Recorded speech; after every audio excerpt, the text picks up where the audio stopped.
So after Monday Night Raw happened last night in New York City in Madison Square Garden for the last time with John Cena, we got confirmation that at Survivor Series in a couple of weeks, it's going to be Cena defending the IC title against Dominic Mysterio in a rematch.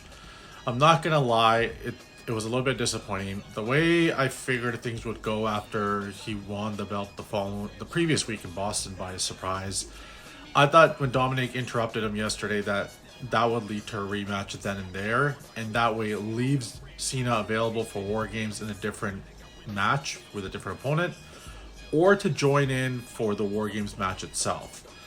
I know he doesn't really fit the storyline for the actual match for War Games, but it would be cool to see him participate in his last match doing that on a PLE.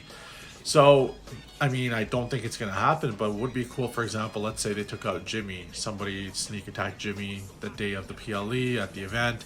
They need a last minute replacement, and somehow, Punk finds Cena and asks him to join in. That would be pretty cool. I mean, not going to lie, I think everybody would find that epic.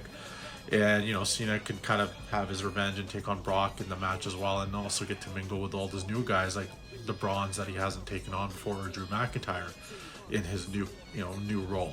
So that would be pretty cool if that happens. But I mean, I'm not gonna lie, it was disappointing. I know they did the little 6-man tag match instead, but I thought perhaps they would do the rematch there, and it would just be a way to get another opponent in on Cena at Survivor Series instead of having a rematch with Dom. But you figure there might be some other characters involved in this match, maybe. I don't know if it's going to be just a one-on-one or if there will be other elements to this.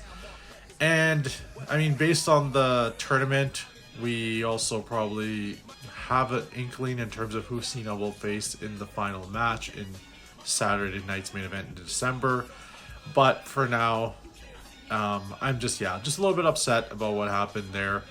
Hopefully I'm wrong and Cena has a bigger showing at the PLE instead of just the one-on-one with Dom, just because we saw that last week and a change would have been pretty cool. So let's see how it all plays out.